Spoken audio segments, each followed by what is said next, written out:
நீ என்ன சொல்றது, நான் என்ன கேட்கிறது அப்படின்ற மாதிரி தான் நம்ம அன்புமணி ராமதாஸ் அவர்கள் நம்ம மருத்துவர் ராமதாஸ் அவர்களுக்கு ஒரு தக்க பதிலடியை வந்து கொடுத்துருக்காரு.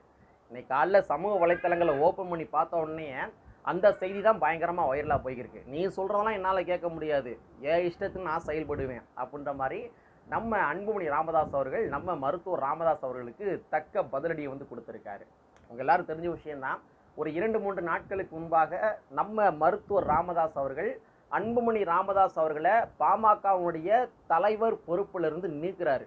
நீ இனிமேல் தலைவர் கிடையாது, நான் தான் இந்த கட்சியினுடைய தலைவர், நான் இருக்கிற வரைக்கும் இந்த கட்சியினுடைய தலைவர் பொறுப்பில் நான் தான் இருப்பேன், அன்புமணி ராமதாஸ் அவர்கள் பாமகவுடைய தலைவர் கிடையாது கிடையாது கிடையாது அப்படின்ற மாதிரி நம்ம மருத்துவர் ராமதாஸ் அவர்கள் ஒரு 2-3 நாட்களுக்கு முன்பாக உத்தரவிடுறாரு.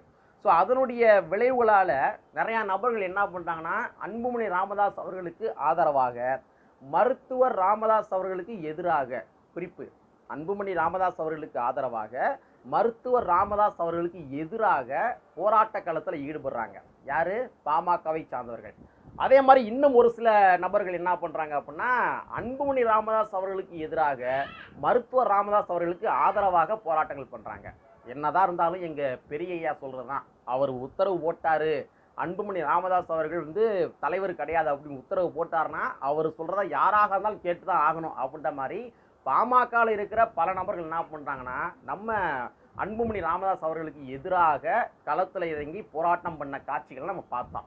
ஸோ ஆக மொத்தத்தில் தற்பொழுது வரைக்கும் பாமகவுடைய தலைவர் யார் அப்படின்னா நம்ம மருத்துவர் ராமதாஸ் அவர்கள் தான். ஏன்னா அவர் தான் வந்து அன்புமணி ராமதாஸை கட்சியை விட்டு பதவியை விட்டு நீக்கிட்டார் இல்லையா. ஸோ இந்த நிலைமையில் இன்னைக்கு காலையில் நம்ம அன்புமணி ராமதாஸ் அவர்கள் என்ன பண்ணியிருக்காரு, ஒரு அதிரடியான அறிவிப்பை வந்து வெளியிட்டிருக்காரு. நீ என்ன சொல்கிறது, நான் என்ன கேட்குறது, நீ 1000 சொன்னாலும் சரி, நான் தான் பாமகவுடைய தலைவர் அப்படின்ற மாதிரி மறுபடியும் என்ன பண்ணியிருக்காரு, தன்னைத்தானே தலைவராக பிரகடனப்படுத்திக்கிட்டாரு நம்ம அன்புமணி ராமதாஸ் அவர்கள். இது பாமக மத்தியில் மிகப்பெரிய ஒரு சலசலப்புகளை ஏற்படுத்தி உள்ளது. ஏன்னா 1000 தான் இருந்தாலும் பாமகவுடைய நிறுவனர் யாருன்னு பார்த்தோம்னா நம்ம மருத்துவர் ராமதாஸ் அவர்கள் தான். அவர் தான் நிறுவனர்.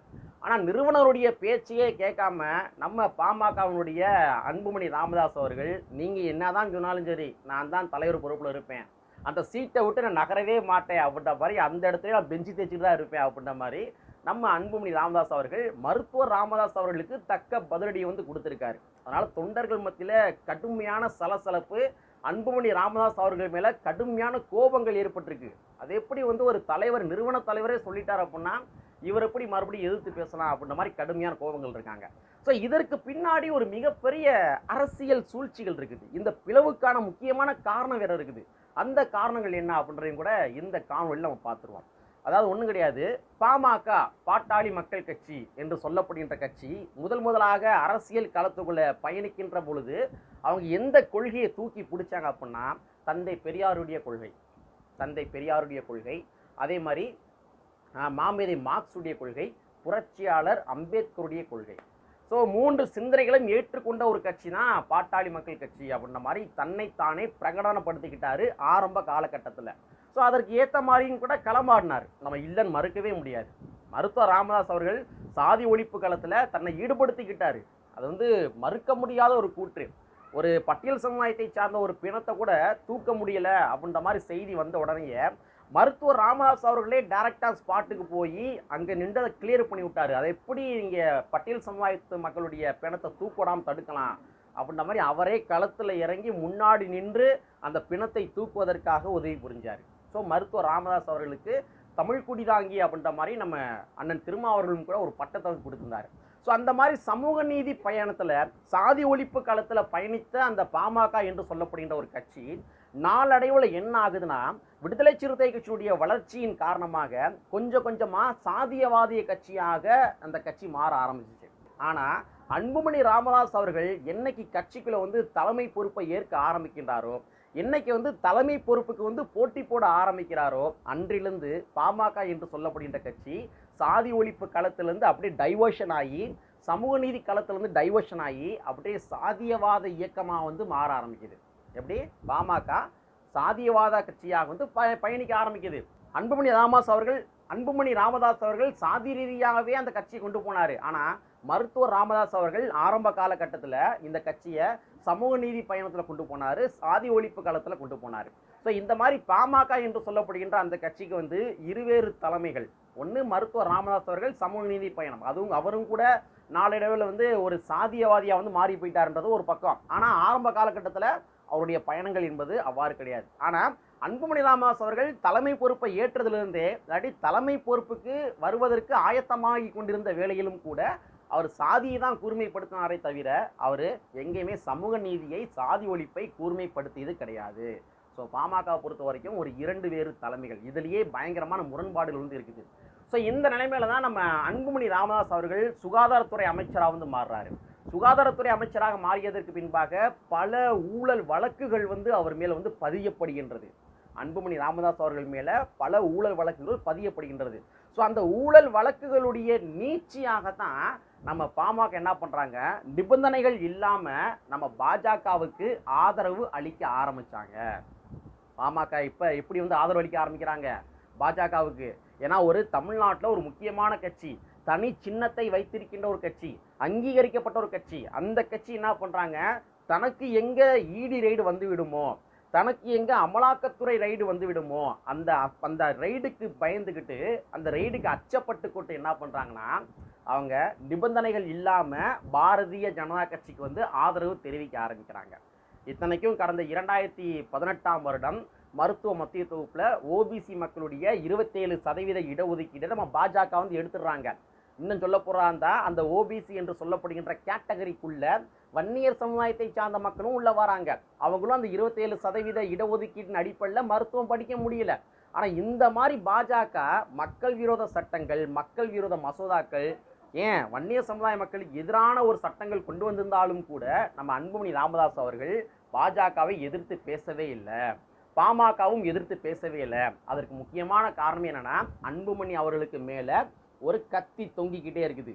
இடி ரைடு என்று சொல்லப்படுகின்ற அந்த கத்தி தொங்கிக்கிட்டே இருக்குது. என்னைக்கா இருந்தாலும் நமக்கு ரைடு விட்டுருவாங்கன்ற மாதிரி அச்சத்தின் விளைவுளால தான் பாமகவுடைய அன்புமணி ராமதாஸ் அவர்கள் வாயவே திறக்காம நிபந்தனைகள் இன்றி நம்ம பாஜகவுக்கு வந்து ஆதரவு தெரிவிக்க ஆரம்பிச்சாரு. ஸோ அதனுடைய நீட்சி தான் நாடாளுமன்றத்தில் இஸ்லாமிய மக்களுக்கு எதிரான சிஏ சட்டத்திற்கு எதிராக போய் ஆதரவை வந்து வாக்களிச்சுட்டு வராரு நம்ம அன்புமணி ராமதாஸ் அவர்கள். ஸோ இந்த மாதிரி பாஜகவுக்கு ஆதரவு தெரிவித்ததன் விளைவுளால தமிழ்நாட்டுக்குள்ள பாமக தன்னுடைய செல்வாக்கை மெல்ல மெல்ல இழக்க ஆரம்பிச்சிச்சு. ஒரு மாநில கட்சி, அங்கீகரிக்கப்பட்ட கட்சி மெல்ல மெல்ல செல்வாக்கை இழக்க ஆரம்பிச்சிச்சு. அவங்க வந்து பெரும்பான்மையான இடங்கள்ல போட்டி போட்டு படுகேவலமாக தோத்து போகிறாங்க. அதற்கு பின்பாக நாடாளுமன்ற எலெக்ஷன் நிற்கிறாங்க பாஜகவோட கூட்டணி வச்சு, அதுலேயும் ரொம்ப கேவலமாக தோத்து போகிறாங்க. அதற்கு பின்பாக இந்த ரெண்டாவது நாடாளுமன்ற எலெக்ஷனுமே போட்டி போட்ட அத்தனை தொகுதிகளிலும் தோத்து போகிறாங்க. ஒரு இடத்துல கூட வெற்றி பெற முடியவில்லை. வேறு வழியே இல்லாமல் கடந்த 2019 நம்ம அதிமுகட்ட ஒரு சீட்டை வாங்கி ராஜ்யசபா எம்பி ஆகி இன்னைக்கு பாமகவுக்கு வெறும் ஒரு அதிகார பகிர்வு இருக்குது அப்படின்னா அது ராஜ்யசபா எம்பி மட்டும்தான். ஸோ இந்த மாதிரி பாமகவை மெல்ல மெல்ல அரித்து கொண்டிருக்கின்ற ஒரு கட்சி தான் பாஜக. ஸோ பாஜக மெல்ல மெல்ல பாமகவை விழுங்கி கொண்டிருக்கின்றது. வட மாநிலத்து பக்கம் எப்படி பாஜக ஒவ்வொரு மாநில கட்சிகளுமே அழித்து அந்த கட்சி ஆட்சிக்கு வருமோ, ஸோ அந்த மாதிரி ஒரு ஸ்ட்ராட்டஜியை தமிழ்நாட்டிலையும் கூட எடுக்க ஆரம்பிச்சாங்க. அது குறிப்பாக அமலாக்கத்துறை ரைடு விட்டுருவோம் அப்படின்னு சொல்லி ஒவ்வொரு கட்சி தலைவர்களை மிரட்டி அதன் மூலமாக தன்னுடைய கட்சியில் இணைச்சிக்கிட்டாங்க. ஸோ இந்த மாதிரி ஒரு சூழல் போய்க்கிருக்குது. நம்ம முதலுக்கே மோசம் வந்துடும் அப்படின்ற மாதிரி நம்ம மருத்துவர் ராமதாஸ் அவர்கள் மெல்ல மெல்ல வந்து கட்டி எழுப்பப்பட்ட நம்ம கட்சி நம்ம கண்ணு முன்னாடியே அழிஞ்சு போகுது அப்படின்ற காரணத்துக்காக என்ன பண்ணுறாரு, நீங்கள் நம்ம பாஜக கூட போக வேணாம் அப்படின்ற மாதிரி கடந்த தேர்தலிலே என்ன பண்ணுறாருன்னா நம்ம அன்புமணி ராமதாஸ் அவர்களுக்கு வந்து உத்தரவு விடுறாரு. ஒரு மிகப்பெரிய முரண்பாடுகள் ஏற்படுது. அங்கேருந்தே முரண்பாடு ஸ்டார்ட் ஆகுது.